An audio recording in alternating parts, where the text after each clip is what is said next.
Il est 7 h du matin. Vous allez apprendre en 25 jours les concepts de base qui vont vous permettre de passer de 0 à « je peux commencer à produire des trucs ».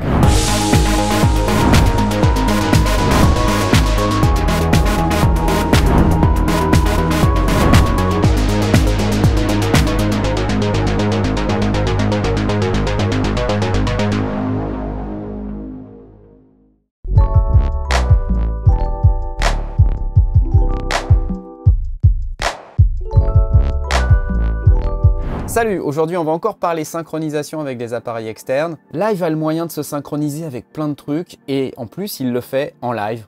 Quelque part pour un outil qui s'appelle Live, c'est quand même pas mal. À l'épisode précédent, je vous ai montré comment synchroniser en MIDI et en USB MIDI. Dans cet épisode, vous allez voir que ce qu'on peut faire, c'est encore plus fou avec Ableton Live. Parmi les trucs qui me font halluciner, qui sont incroyables, il y a ce truc qui s'appelle Ableton Link. Vous avez vu, pour synchroniser en MIDI, il faut aller dans la configuration, mettre des trucs, aller cocher des cases, s'assurer dans votre appareil externe que la synchro est bien configurée. Et puis, des fois ça marche et des fois non.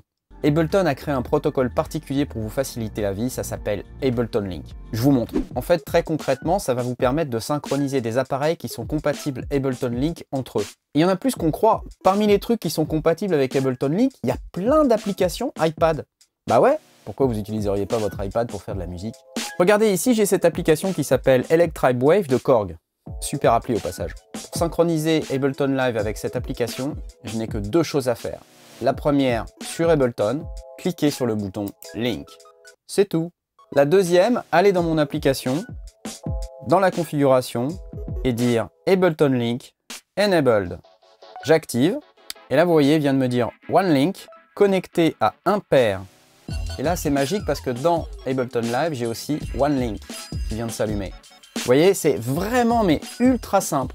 Tout ce qu'il faut, c'est que votre ordinateur et votre iPad soient sur le même réseau Wi-Fi. Vraiment hyper simple. Et là, vous voyez, il attend que ça démarre. Alors, ce que je vais faire, c'est que je vais démarrer la lecture ici. Pour qu'on puisse entendre mon iPad, je vais aller configurer l'entrée audio correspondante. C'est la 910 chez moi.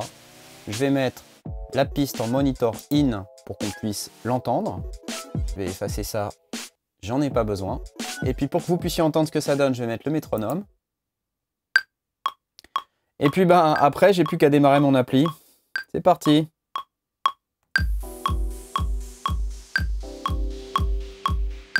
C'est pas royal ça? C'est juste incroyable. Puis évidemment, après, comme tout est synchronisé, je peux aller mettre des clips, prendre des batteries. C'est parti, je peux démarrer ma scène. 1, 2, 3, 4, 1, 2, 3, 4. C'est synchro. Et vous voyez, l'effort requis pour y arriver, il est quasi nul. Enfin, je veux dire, est-ce qu'on peut faire plus simple que ça, quoi? C'est dingue.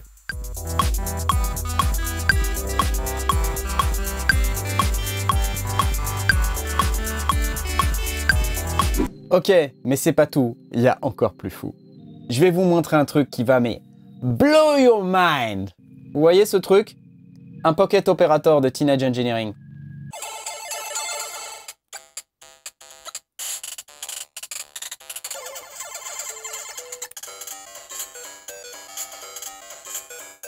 Ok.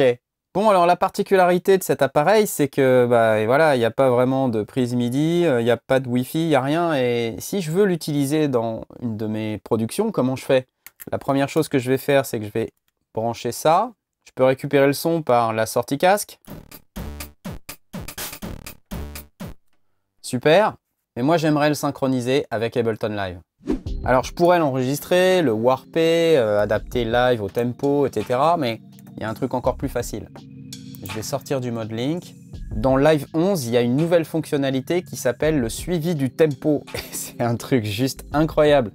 En fait, vous allez prendre n'importe quelle source audio rythmique et puis vous allez demander à Live juste de suivre le tempo. Ouais. Allez, quoi. Ouais, comme ça, juste à l'arrache, comme ça. Ouais. Et le truc cool, c'est qu'en plus, ça le fait même en live.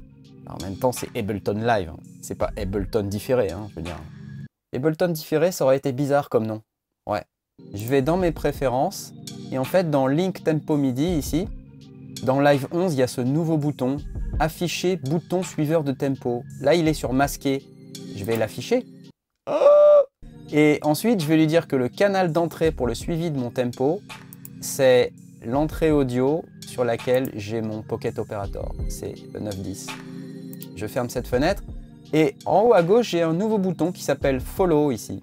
Alors quand je clique dessus, je vais dire à Live qu'il doit suivre le tempo de tout ce qui rentre sur l'entrée 910.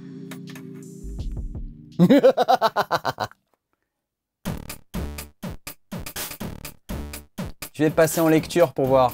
Vous êtes prêts? C'est parti.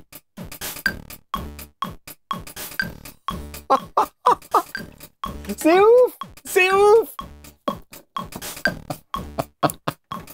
Attendez, vous allez me dire Knarf, t'as triché, ta.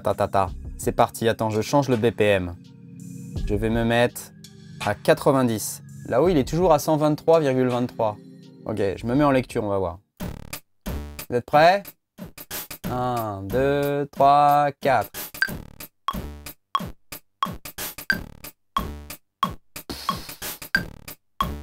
Allez!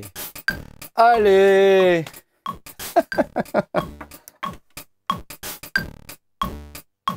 Est-ce qu'il arrive à suivre?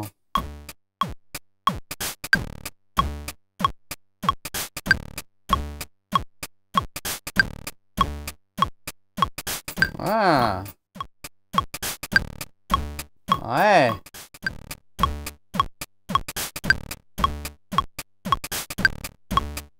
Pas mal!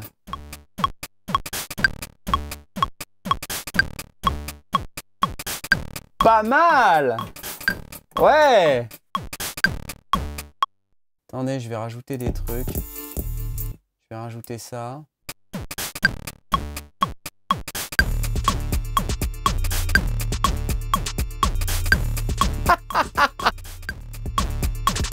Wouh!